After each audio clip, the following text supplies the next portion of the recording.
thanks to everyone for logging in and joining us for another of our 2020 webinar series for the Upper Mississippi River formerly conference, and hope to be again one day. Today we have two speakers for you, and it's, the subject is the Cedar Rapids flood system update. And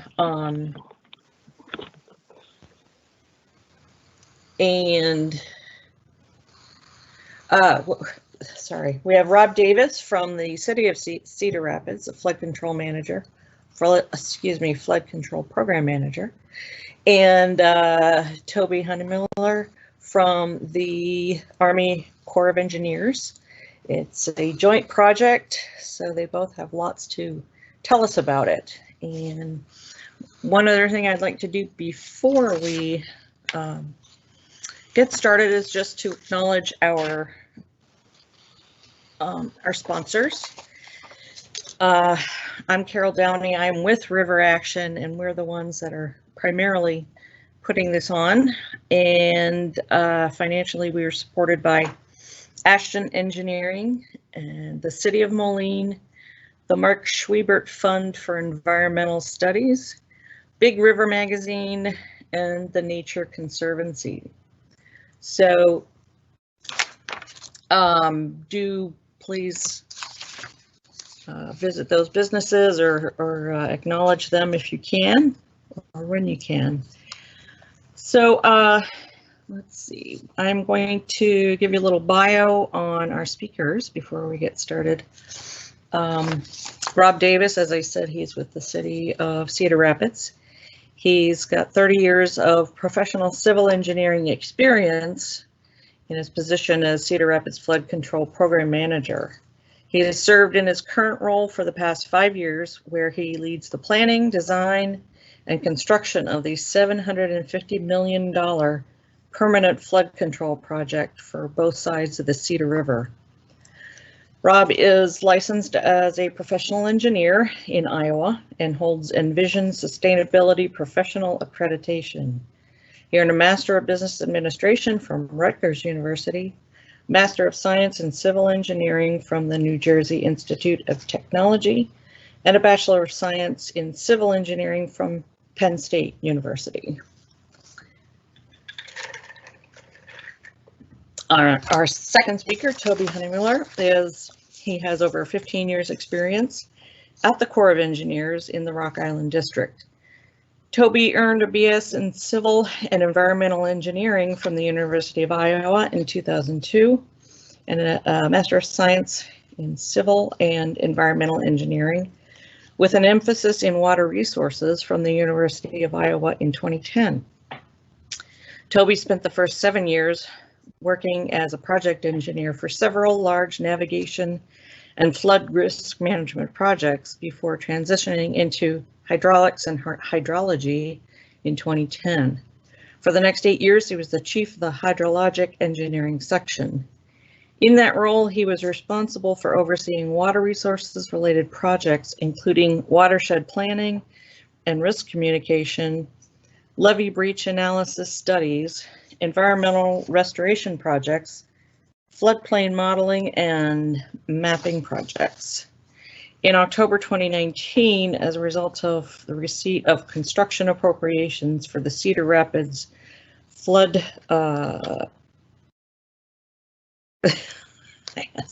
flood management project, Toby transitioned back to the project engineer role to work full-time as a technical lead on the Cedar Rapids project. So with that, I'm going to turn it over. I believe Rob is going to be speaking first. Well, thank you, Carol. And let me also add to Toby's resume, when he was a lowly intern in college, he also worked on the Cedar Rapids projects. I don't remember which one, Toby, but he goes a long way back with the city of Cedar Rapids. Thank you, Rob. Remember which project it was even at this point? Council Street Bridge. Council Street Bridge. Yes, I'm up to my 8th and 9th bridges right now in the city of Cedar Rapids. That one's way earlier, but yeah, I didn't realize that at the time, but we're glad to have him on board with our project. We as a city have been working on this ever since our flood of 2008, and really glad that the Army Corps has joined us, not only for the money, but for their expertise as well.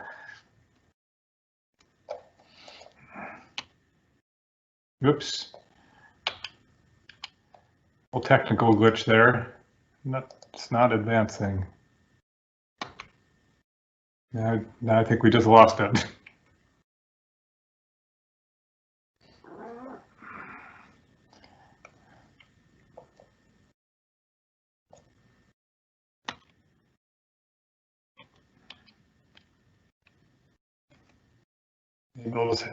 That is interesting. It says we're advancing it, but you're seeing a white screen? Yeah. Yeah. Wonder why that is. First page came up okay, now we don't.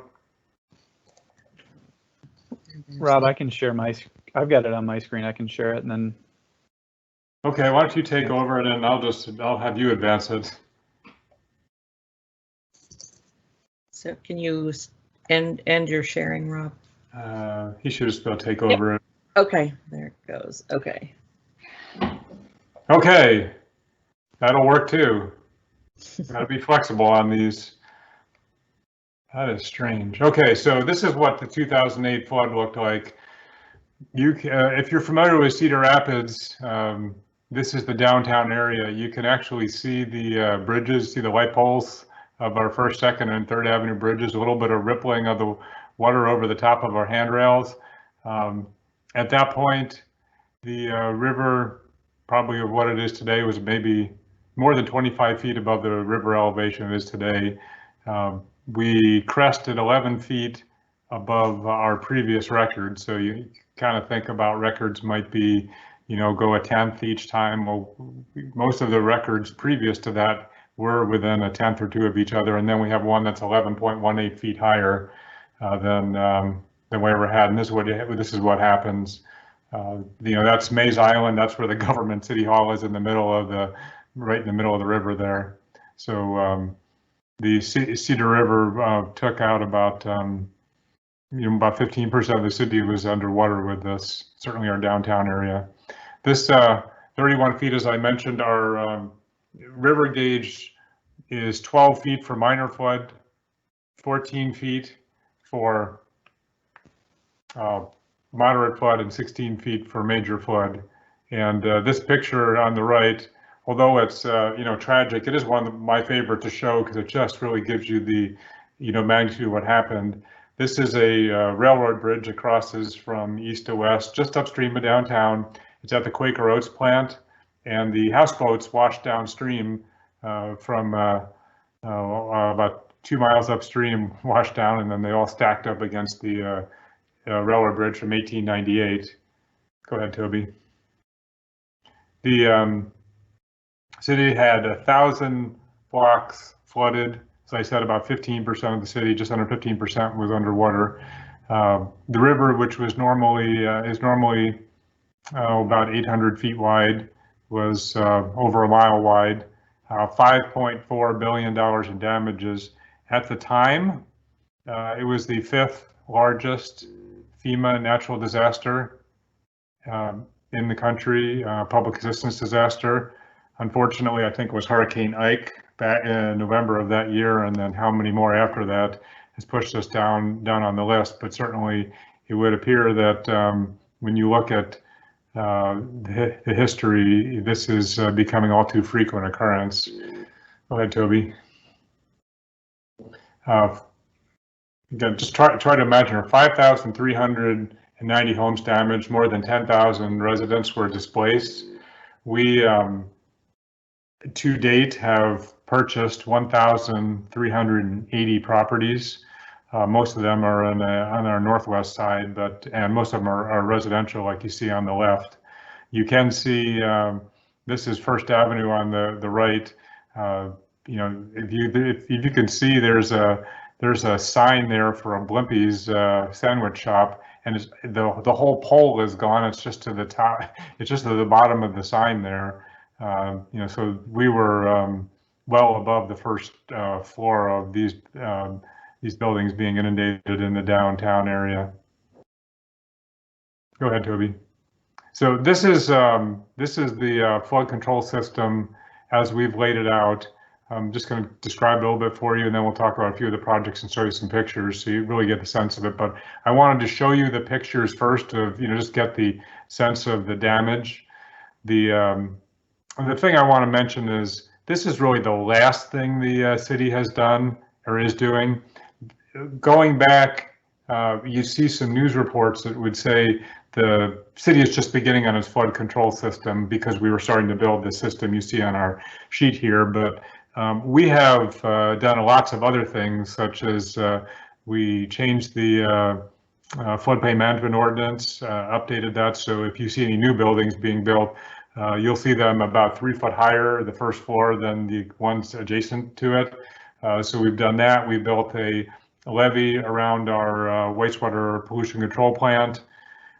So there's some other things we did as well. We raised 43 wellheads back in 2008. We have 43 wells, and all but one of them, the wellheads were inundated, and we pretty well lost our fresh water except for one well, which was a yeoman's effort by the community to sandbag that area.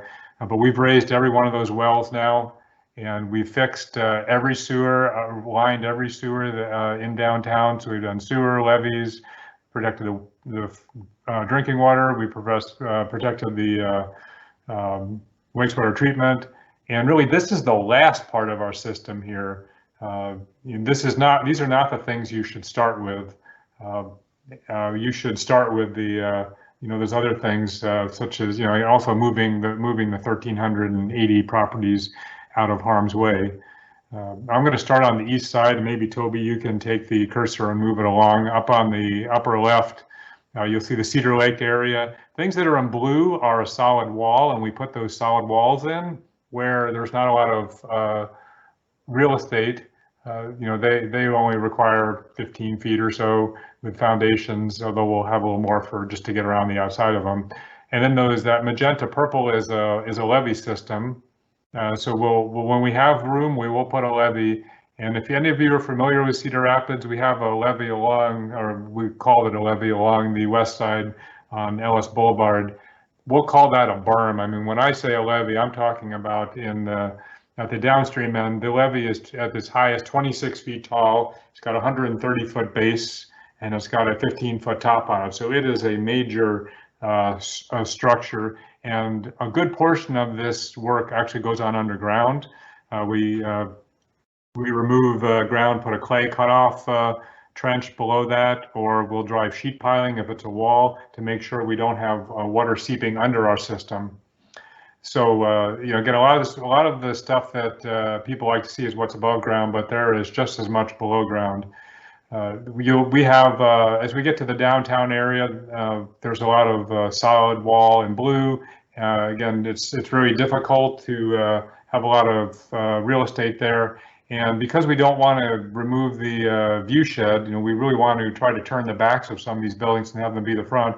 We're doing a removable or a combination wall system where we'll have above the ground elevation about a 3.5 foot, we'll call fall protection wall, which just so happens to be flood protection, and then we will add a removable system above that. And so that's what we have. The other thing I would point out just on the east side, there's a yellow dashed area. That is a very large, about 6-acre detention pond, and we store water in there because when the river floods, we have to shut off all the water from coming in the river into all our stormwater pipes and bubbling out the other side. We want as few crossings of the levee as possible, but certainly we have to get our drainage out. So we are in the process of installing in another location, but we've done 2 already where we close those pipes off. And one of these pipes is a 9-foot diameter pipe that drains most of downtown. If any of you are familiar with Mercy Medical Center, it flooded in 2008 from the storm sewer system, not from the river because the water backed up underneath. But we have to pump all that water out if it's not allowed to free flow to the river anymore because the river's flooding and we don't want it backflowing. We have to pump all that water out over the top of the system. We are finding the pump stations to be the most expensive part of our flood control system. Is getting that second way we can flood is from the rainfall event that falls behind the system while the river's flooding, creates a big bathtub back there, and we've got to pump that back into the river.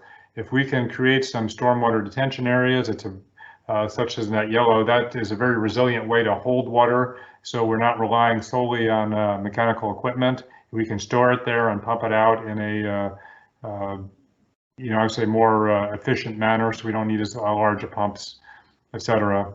So when you look on the west side system, you'll see we have some more. We have a lot more purple on that side because we have a lot of room, and unfortunately we have a lot of room because we removed all the properties over there that had development on them. As I said, the west side really took a hard hit. Most of those 1,380 properties that were purchased were on that west side. We do have a little bit of removable in near the river, but again, most of it we're able to go with levees because of how devastated our west side is. The Army Corps of Engineers is really only involved on the east side system. We are doing both as the city, and we are doing 2 bridge raisings on this.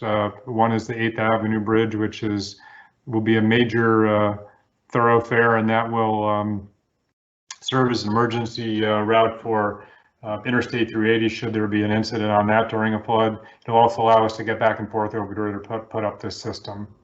If you want to go next slide, Toby.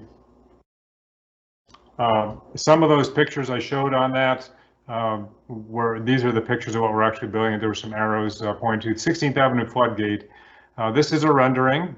It shows we will roll a gate across the road while we have a flood. It protects to the 2008 flood volume, and I mentioned the flood volume, not the flood height, because when you take a river that was a mile wide and try to get it back down to 0.2 of a mile wide, we estimate that 2008 flood will now be almost 4 feet higher in locations. It's going to be 14 feet high, 67 foot long, 4 foot thick, and roughly 61,000 pounds. Now, I'd like to try just to share one picture, and then we'll go back to Toby if we can. If it doesn't work, no harm. I'm going to share something just for a second, see if I can get that to work. I took this picture yesterday on site. I don't even know if you had seen it, Toby. I see, Carol, you're shaking your head. You can see it.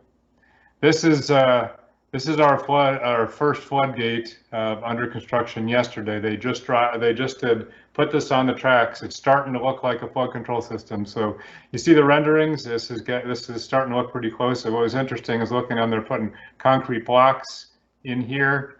And again, this was when they picked it up, it was 47,000 pounds. And then they're weighing it down, and you can see it actually runs across the road on some tracks here, and there's some casters here that pull it across. So anyway, it was kind of exciting for us. It started to look like a flood control system, and we had a person say, yeah, I just saw something like this in New Orleans. So I'm like, well, okay, good. And we're actually starting to take shape here. Toby, if you want to share that again, we can continue.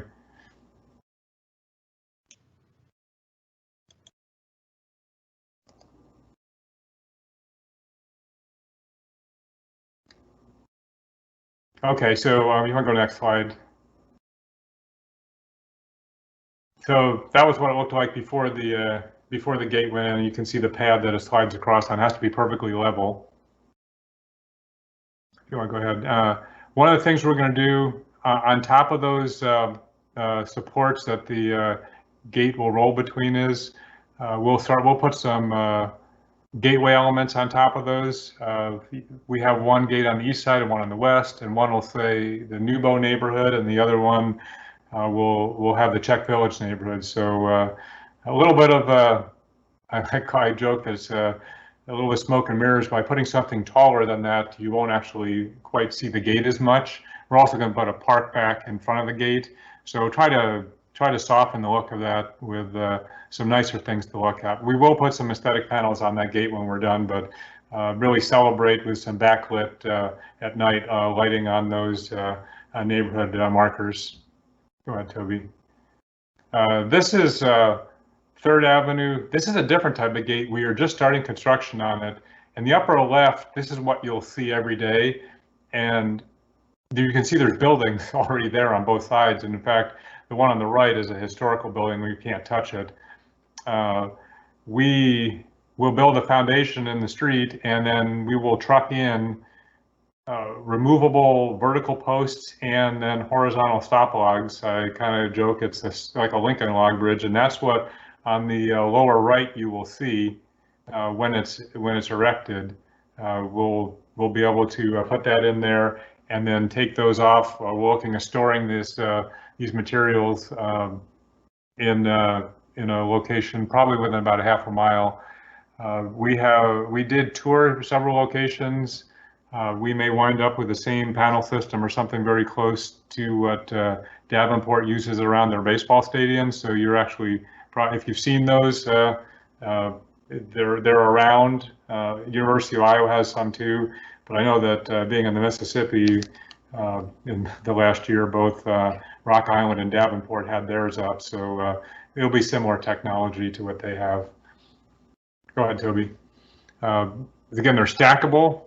And they're permanent columns in the sidewalk. Because it's downtown, we're going to put some slate on them rather than just the straight concrete like you saw at 16th Avenue.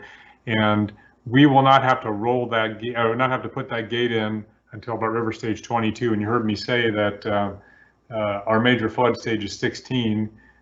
We do want to be able to close them in advance of those, but the stop log gate, the thing that's a problem with them is we're going to assume it takes up to a day to put that in just to be safe. Looking what Des Moines has some of these road closures, I think realistically we're thinking 6 to 8 hours to install that on 3rd Avenue. And that roller gate will close on 16th in less than an hour. So that is right now, it's under construction. And so we'll have our full gate on 16th Avenue operational in November, and then by next summer we'll have a stop log gate in downtown. We're trying to be very careful not to close more than one street at a time, so that's why we're kind of jumping from one to the next. Go ahead, Toby. This one is actually probably one of my favorite projects. It's on the west side of the river. It's that picture in the upper right's an amphitheater building, but really what you're seeing, all those stairs and then the first floor of that building is a flood wall.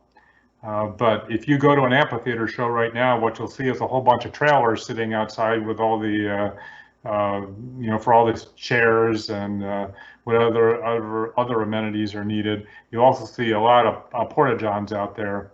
What this will do is have a flood wall, and then that first story, which is floodable and accessible from the wet side, stores all the chairs. They'll have refrigerators for some of the concessions. We'll have all the electricity will come from the ceiling.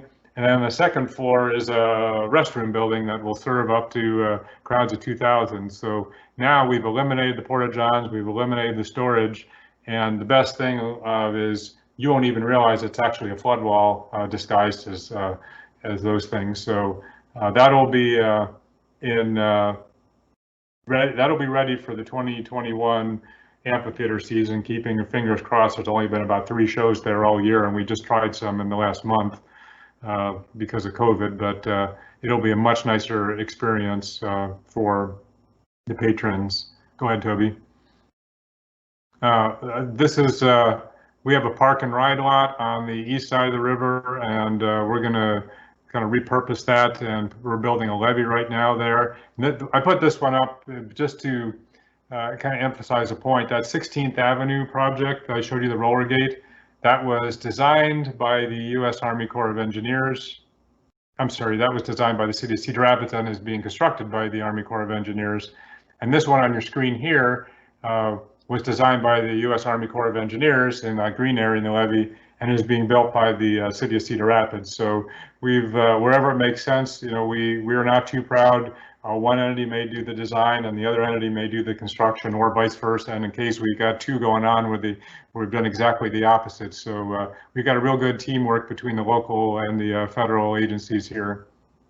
Go ahead, Toby. this is just showing we're trying to keep some parking open as we go, realizing the public needs to park while we're still doing construction. This is a really exciting project on the west side of the river, and we finished levees along here by the National Czech and Slovak Museum to the south, but what we don't have is we don't have any storm sewer shutoff gates. And I mentioned that we had 2 on the east side. We're actually we just bid one on the west side yesterday. We opened bids, successful bid opening, and we will be able to now shut off water by this time next year. We will not have to have water backing up into those areas where you see the neighborhood. I would also point out that big green space in the middle. Unfortunately, that used to be a neighborhood, and we had a lot of homes removed there too. And now we'll just do the best we can. There'll be some redevelopment, but we're also going to take advantage of it and make it some of a dry side park there. And we have some other things going on with the Czech Museum.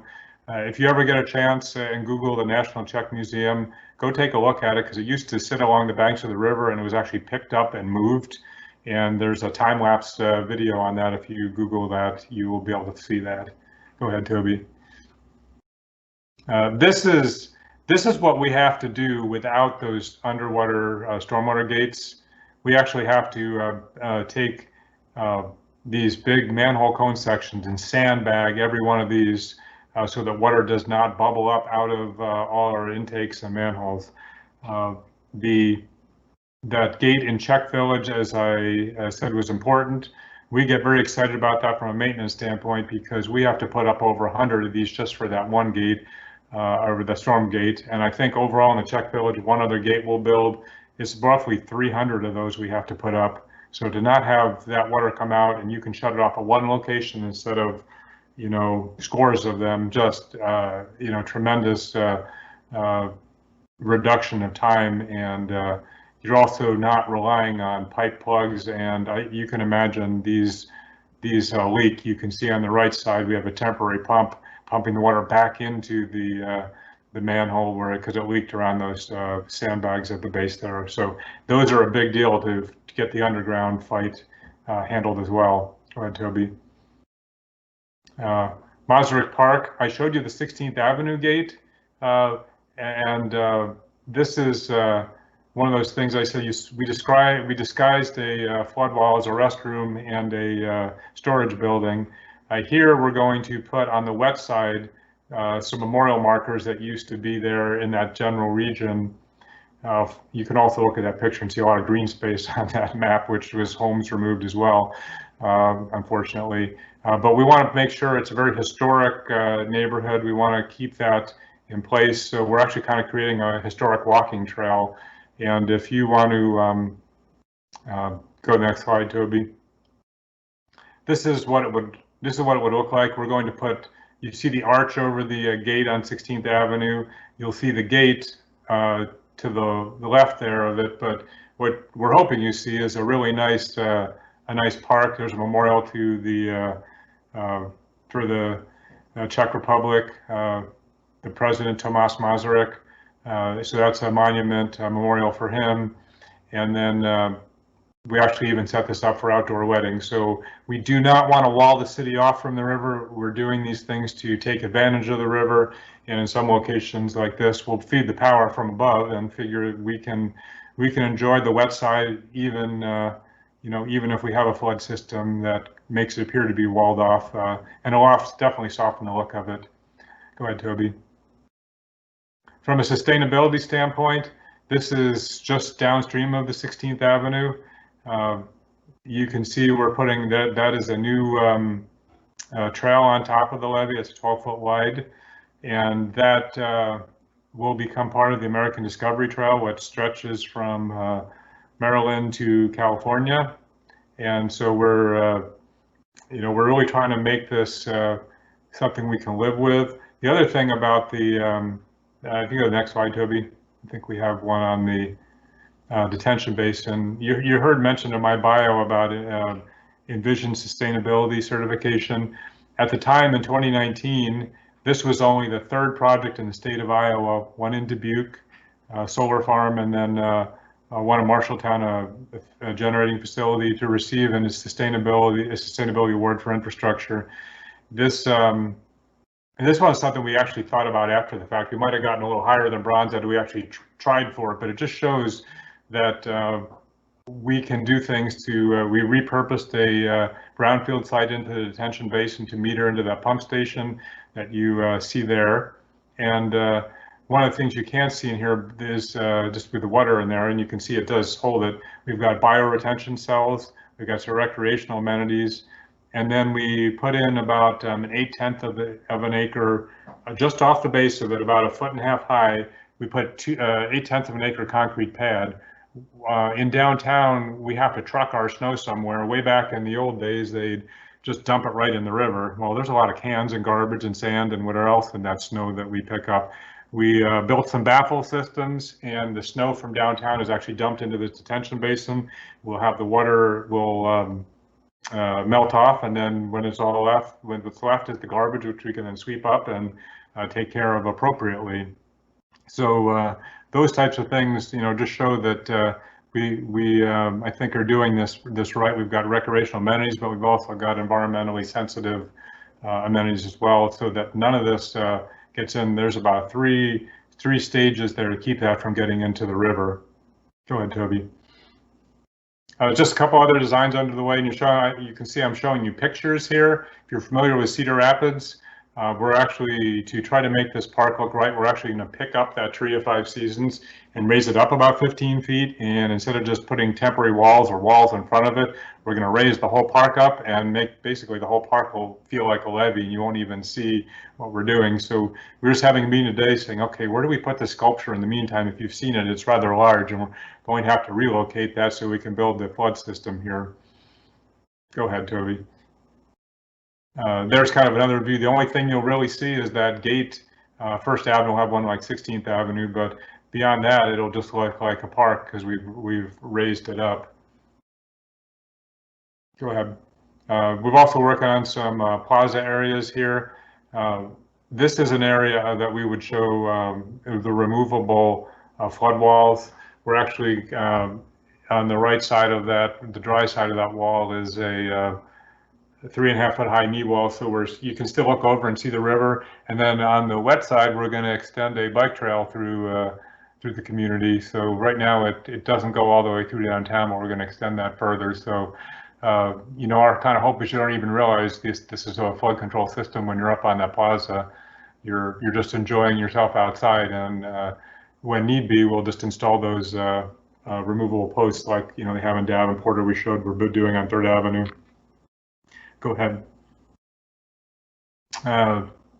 Centerpiece of our system may be replacing the 8th Avenue Bridge. So I mentioned we'll be taking this bridge out and raising it up about 15 feet over the top of the system. This is just a rendering because we hadn't figured exactly what the bridge is going to look like. But right now, again, I'm talking about an environmental standpoint. There are 7 bridge piers in the river. And the design we are looking at will have 1 bridge pier in the river. That will be hydraulically much more efficient. A lot of the water will flow through there. And you may not think it makes a big difference, but if you look at all the bridges Cedar Rapids has in that downtown area, collectively they add about 18 inches of backwater to the Time Check neighborhood, which was where we had all those homes removed on that northwest side. So anything we can do to remove the number of piers in the river is a sensitive to those neighborhoods to keep the water down in their in their neighborhoods. Go ahead, Toby. We're also, this is the other bridge, we're raising a Shaver Road. Some advantage of that is that the trail will no longer have to be on the road, it can cross underneath the road. One of the things that we struggled, and I'm sure Toby would agree, just the amount of time it took to try to design this here. We tried to design the flood system and fit all the amenities in there, and we just could not fit the amenities in. So we started over and said, okay, what amenities do we want?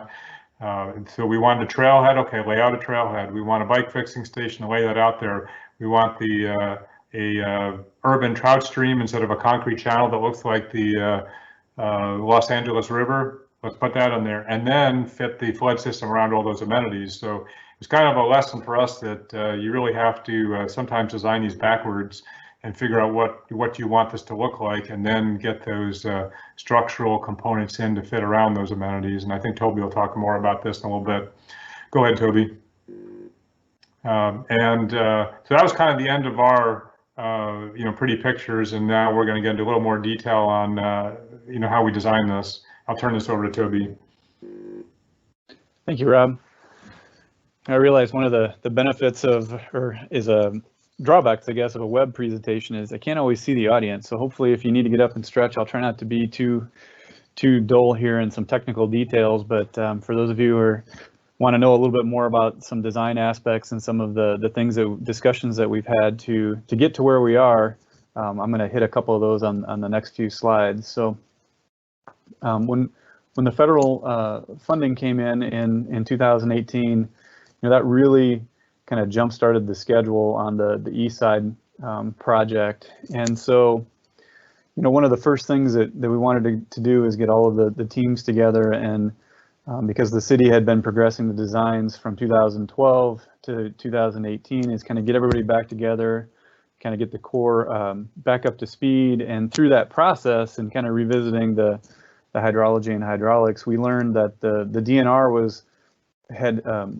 awarded a contract to AECOM to update their H&H. And what that kind of meant is the DNR schedule didn't necessarily meet the design schedule of the flood risk management project. So we partnered up with AECOM, the USGS, and then the rest of the design teams along with the DNR, and updated the hydrology kind of in advance of the formal release of their new flow frequency estimates.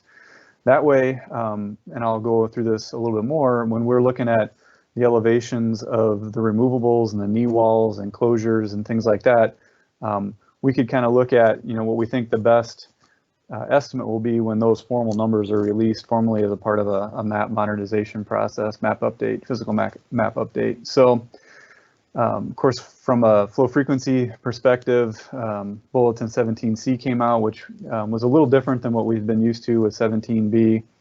And so we went through and looked at the updated period of record, which included 5 of the top 10 events in the last decade. So one of the things that we found was the published values in the flood insurance study are about 87,000 CFS. And then when the Corps updated the hydrology in 2009 and 10 and was signed in January of 2011, those values that we had in our feasibility study were 94,100 CFS for the 1% event.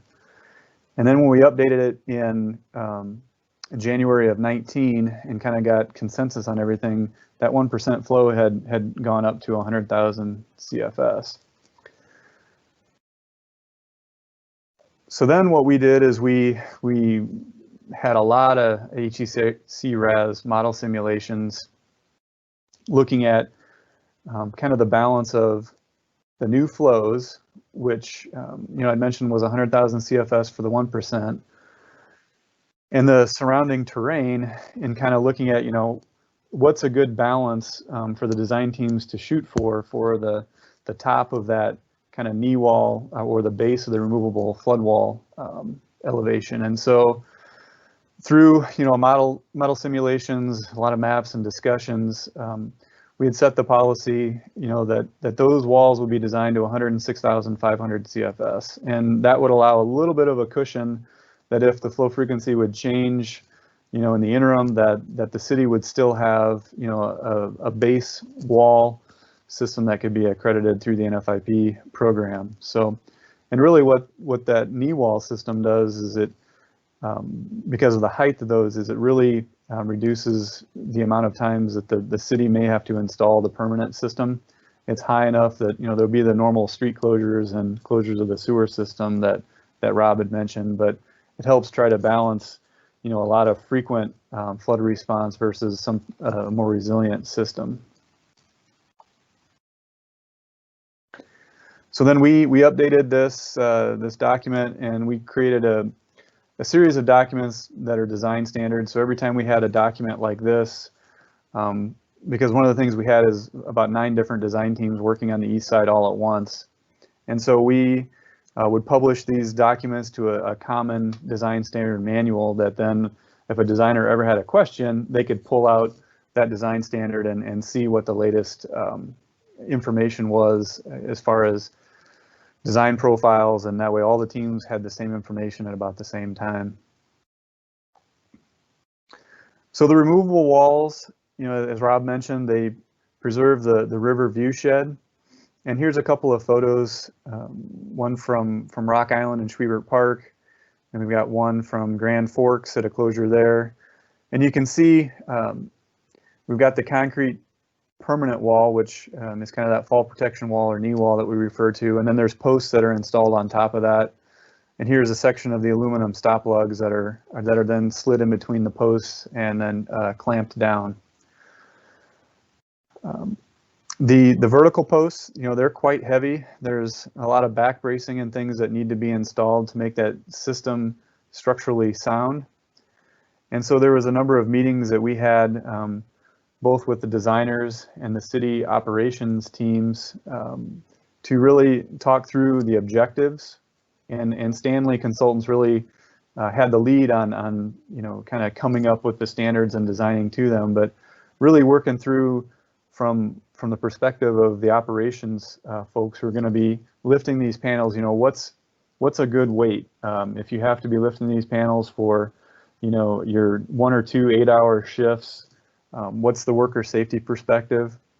And then also, when you look at the length, having a standard length across the whole system means that those parts are all interchangeable. So you don't have a pallet that must go, between at the 3rd Avenue closure, or another pallet that must go in another location. And if somebody grabs the wrong pallet and puts it in the wrong spot, that affects how quickly the system can go up. So really having, basically all these openings in Cedar Rapids are a 12-foot on-center opening. They're a standard stop lug. I think the stop lugs, because they're a 12-foot length and no back brace, they're about 95 pounds for each stop lug.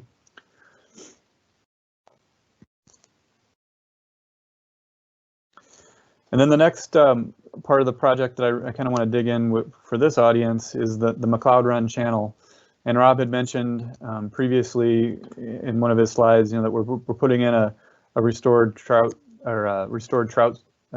channel in here with some more environmental features. So just to kind of bring everybody up to speed on where McLeod Run, it's on the upstream side of the east side or left descending part of the project here on the map. And so here's a little bit of background on McLeod Run. So it is Iowa's only urban trout stream. Watershed's about just shy of 5 square miles. It is a pretty highly urbanized watershed and can be subject to high temperature water runoffs that can impact the water quality in the streams.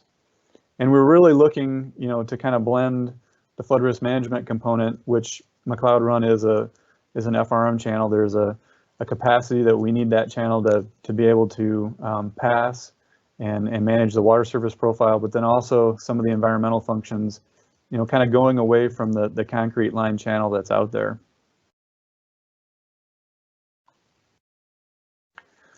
So when we started studying the McLeod Run channel, and some of this work had previously been completed through a feasibility study with HDR, and so we, the Corps, picked up from where they had left off in the feasibility, and we split the project into three general reaches. So we've got the upper reach, which is basically upstream of Interstate 380 into the headwaters. The middle reach, which is between Interstate 380 and J Avenue culverts down to Shaver Road Bridge.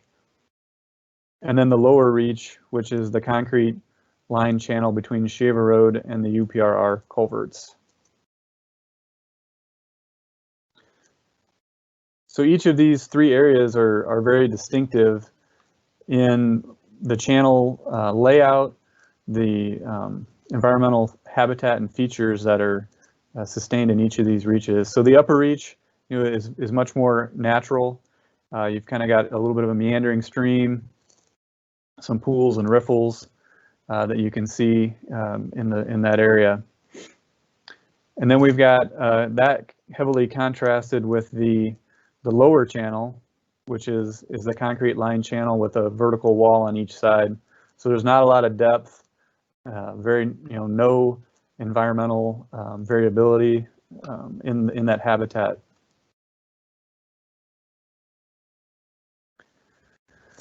So when we started looking at the project, we started first looking at it from an FRM perspective. Okay, we got to widen the channel so far, and we're going to replace the concrete line channel with another concrete line channel, and we started digging into this 36-inch diversion pipe, which is right upstream of the Shaver Road Bridge. And so currently water flows from upstream of the Shaver Road Bridge into Cedar Lake and then back out. And the outlet for Cedar Lake is basically right here, and the discharge for the 36 inches here. So there's not a lot of flow path through this where it can circulate through the rest of Cedar Lake. And so when we started talking about how this functions, adding a gate well and doing some modifications to account for the Shaver Road Bridge project, we had discussed with the Cedar Rapids Parks and Recreation and the DNR, what if we were to modify how that feature operates right now and pass more of that base flow into the lower part of McLeod Run. That would allow more flow to pass down there, allow for a little more significant channel to be constructed, a more natural channel where we'd have some decent flows passing through that. And so through a series of meetings, we were able to build that consensus and work through basically changing the operation of the diversion pipe here, allowing more of that base flow to go continue downstream. So that really opened the door from a technical perspective on looking at the restoration opportunities in McLeod Run Channel.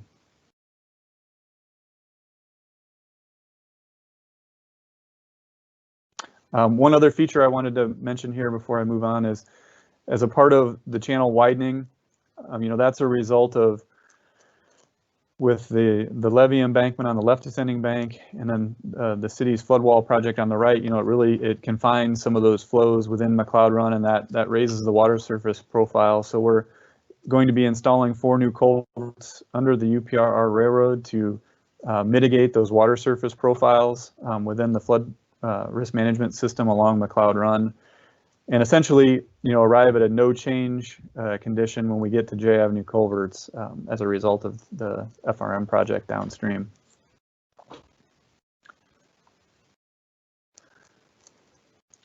So, as I mentioned, we had quite a few coordination meetings, and then once we made the decision to really dig into the environmental restoration opportunities, we looked at, what does the channel look like? What does the restored channel need to look like, and where do we start? And so, in consultation with some of the Parks and Rec and Parks and Recreation folks and the DNR, we really started going upstream and looking at some of the more undisturbed portions of the McLeod Run channel. And so we picked a reference reach, looked at the sinuosity and the stream slope, and kind of took that information and applied it downstream. And I'll show you here what the design looks like now, but that was kind of our basis of the design itself. So one of the things we need to do is not only look at sinuosity in the stream channel, but then also the hydrologic conditions. So looking at the surveyed cross sections, where are the natural breaks in that cross section, and at what flow do those occur? Because that's an important part of maintaining the channel stability for this restored channel. So then, of course, as we started digging into it, we came up with a pretty significant list of constraints, things that we needed to work within. And Rob touched on a few of these with the Shaver Road Bridge project and the opportunities for pedestrian access along the trails. We really needed to maintain the hydraulic performance with an NFIP perspective because of where we were tying off the upstream end of the project and maintaining freeboard for that tie-off location. As I mentioned, we wanted to maintain the existing water surface profiles upstream of J Avenue because There's some homes and businesses along there that we didn't want to affect the water surface profiles over the existing condition. And then we had to work within the existing UPRR culvert inverts, so we couldn't just put any slope on the channel to be able to get the proposed channel to fit. And then lastly, we had some width to depth considerations for the low flow channel in the channel itself, in the base flow channel. And lastly, just the timing with the Shaver Road Bridge project. We have a couple of levee projects and flood wall projects. Is how do we fit in the grading of all this with everything else that's going on. So then skipping through, a lot of the discussions that we had, I'm kind of jumping into the product that we've got that's in basically just about to 100% plans right now. We're finishing up the last couple of comments. In the upper left frame here, I've got, this is just a rendering of the topographic mapping. So this is the Shaver Road Bridge corridor here. And then we've got a sanitary sewer line that we're working over that is kind of right at the bottom of the channel grade. So that creates a little bit of a weir and a pool in this middle reach. And then we go through the Shaver Road Bridge project and start the meandering that I had mentioned before to replicate some of the more natural sections.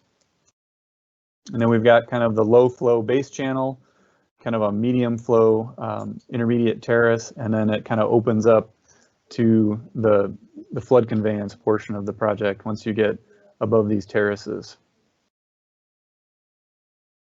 So when you dig into the channel itself, so we have grade control structures, riffle structures here that are designed so that the trout can pass over them. So we had limitations of how high these structures can be from a hydraulic performance perspective. And then we wanted to have a deeper channel on the upstream side so that they had plenty of water cover to be able to shelter from any predatory birds and things like that.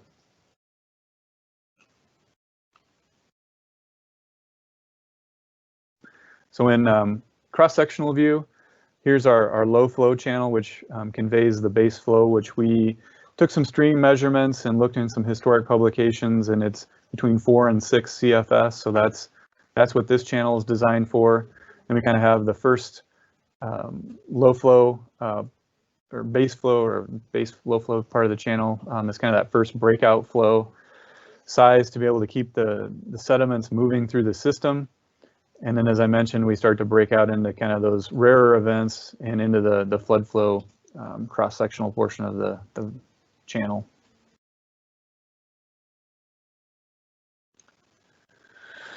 And then here's a plan view of everything put together and into one image and color-coded by project. So here's the Shaver Road Bridge project in green. We've got a new recreational bridge that's going to go in just upstream of Shaver Road Bridge. And then we've got some city constructed flood walls that'll be on the Schimberg property here, upstream and downstream of the Shaver Road Bridge. International paper, which is also bounded by a flood wall. And then we'll have a road raise here at 10th Avenue or 10th Street Northeast. And then we've got another levee downstream along the Alliant property. And so here you can kind of see the meandering of the channel and then the crossing structures and the additional culverts. So lastly, I just wanted to bring up kind of a plan view that shows the meander channel and the pool and riffle structures. We've also got some deeper pools, and then on the outside bends, or as a part of these pools, we'll have fish lunkers. So they basically put like a pallet into the embankment, and then that provides some additional habitat for fish to escape, and get out of the main part of the channel and have some more cover. And then here you can see the rock-lined channel and then all of the grade control structures.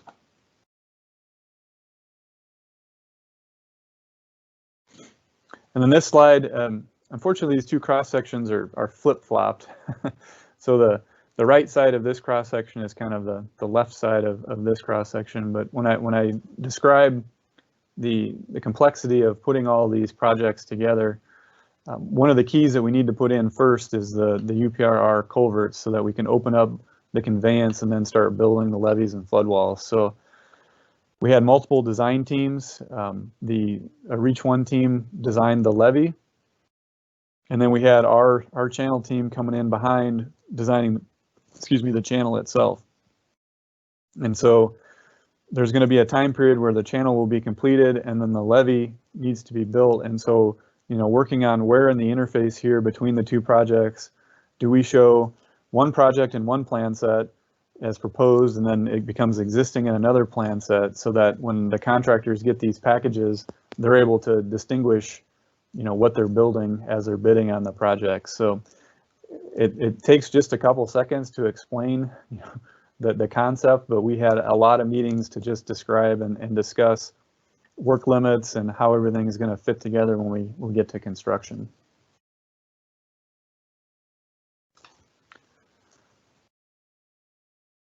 So that brings me to the last slide, and if there's any questions that have come in or discussion. Yeah, I'll just remind our attendees that you can enter questions on the right-hand side of your screen. There's a little Q&A chat space, and it's got a little question mark and two sort of thought bubbles. And so feel free to type in your questions there, and we will get them answered. We do have one that has come in already. This is from Lee, and he says, in the book about the 2008 flood, there was discussion about land use upstream. Has there been any success with landowners to create wetlands, increase stream lengths and in-channel storage, install stream buffers, or introduce any other mitigating practices? There have been some improvements in the city sits on the Middle Cedar Watershed Authority, and some of the challenge with that is it's, a lot of that stuff is voluntary. There have been some grants, and I can't speak to exactly what the improvements are, but as I said, this was the last line of defense. We should be doing all those other things first, and I talked about raising wellheads and stuff. That is some of the other improvements. I can't speak to those exactly, but I do know that there have been a few implemented. Okay. And as we're waiting for people to furiously type, I have a question. You mentioned that the Czech Museum, is it moved already, or where was it, or did you say that it moved? Yes, it's been moved. It sat right along the banks of the Cedar River. Toby's looking for the. Toby, it's pretty much, it used to sit right where the words Czech Museum are on that map. Okay. And then they relocated it up the hill to where you can see it today. So no, it's been moved. It was moved, probably, I don't know, 8 years ago or so. But so I would look at that, and they expanded it a little bit as well after they moved it. But that building that sits, the center part of that building that sits there is what's set on that open bank area where we're going to be building a wall now. Okay, so that it was closer to the river than that. Yes, right on the banks of the river. Oh gosh, okay. And the area of sort of southeast, I guess, would that's where the homes were bought out, or a lot of them were? In here. Yes. That was the bulk of the neighborhood in the, I'm going to say, the downstream end. There were, I don't know, 100 or so homes bought out in this neighborhood here. Most of them were on the other side, on the north end of the project. Okay, I'm familiar with that area around the Czech Museum, and I had seen the open green space, and I figured that was all part of the changes going on in the city. Right along the base there, you can see C Street Southwest, which is the road that kind of borders that green space. And we thought about putting some, just having that whole area be parked, but in order for the vitality of the neighborhood, we are going to put back some housing there right along C Street. We think that's going to be critical to keeping that neighborhood as a neighborhood.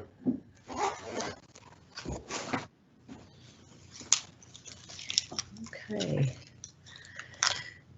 Any other questions from our audience? I just fascinated to see what all's being done after kind of watching the devastation of that incredible flood in 2008. I remember it well, and I had some colleagues going into the Alliant building downtown and pointing to the level of the water that was in their lobby, and it's pretty unbelievable.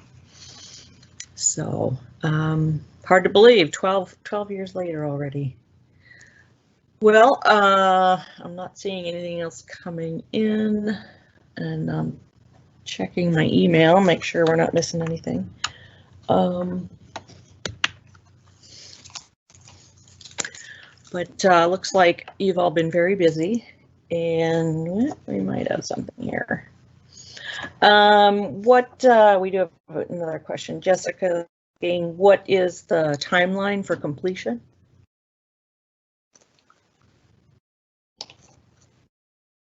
Toby, you want to talk about the east side, then I'll talk about the west side? Sure. Yeah, so our the congressionally mandated date for completion of the east side is January 2023.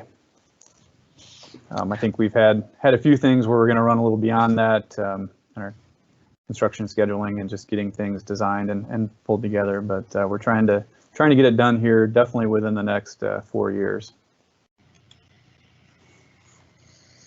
This might be a little editorial comment on my part, but you know, I'm quite tired of hearing all the political ads on the radio and the TV and seeing it on YouTube, and really everything's not as you hear in those. The government's actually working pretty well. Of that 3.5 miles on the east side system, or 3.7 miles, I'd say the federal government's designing about half, and then the city of Cedar Rapids is designing about half.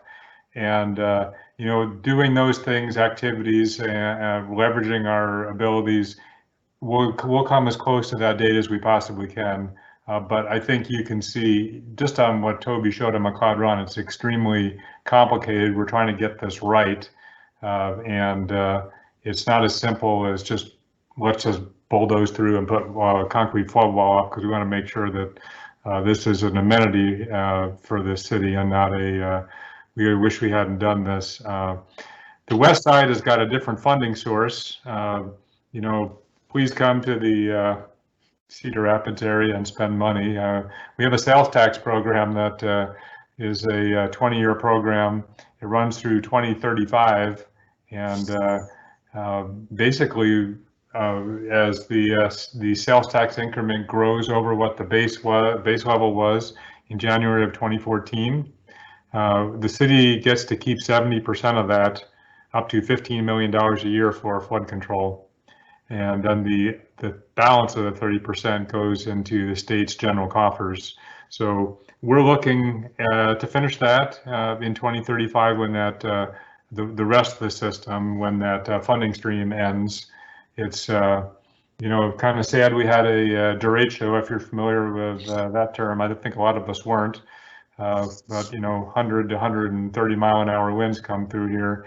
The good side about that is people are spending money in Cedar Rapids despite a pandemic and despite you know, this economic slowdown.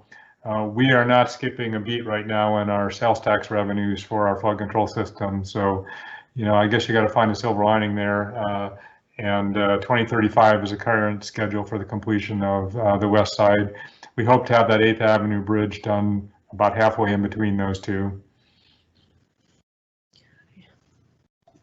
Great. Can you mentioned linking up or creating new trail, I think, to connect with the American Discovery Trail. Did I hear that right?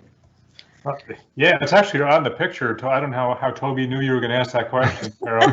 It's on the picture there. That it's right there on the top of the screen. So we actually have a trail on the west side and a trail on the east side, which will both become part of that American Discovery Trail. And then we're going to connect the two with a new trail bridge, which is at the very right edge of that screen there.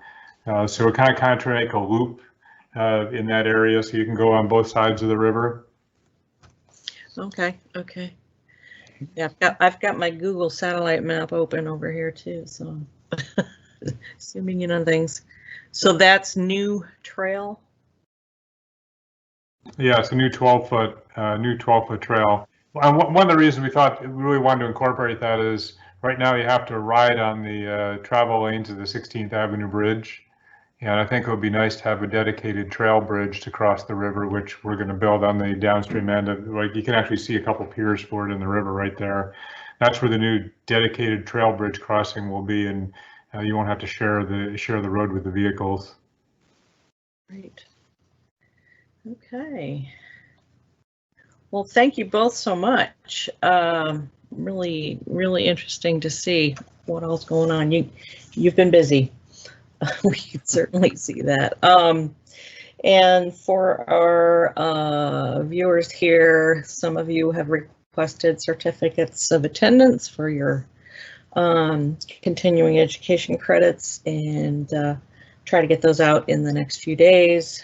And we are also working on these webinars are all being recorded, and I know there have been some folks that have had some challenges connecting, and so we'll be able to share those online at some point. Learning all about video editing and posting, and it's a whole new world for me, but for everybody, I think. So unless there's any more questions, there's a comment that says, I love that one of the projects got Envision certified. That's great for future sustainability.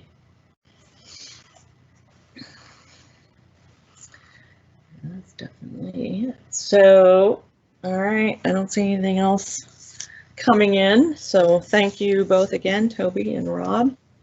Thank you for the opportunity. Yeah, great. Yeah, thank you. And we have a few more webinars coming up. Next week will be next Thursday, the 5th, Roger Viadero on headwater streams. And then we've got, I think, 3 more or 4 more after that. So still time to sign up. All right, thanks again, and we'll see everybody hopefully next week. All right. Thanks. Thank you. Bye-bye. Thanks.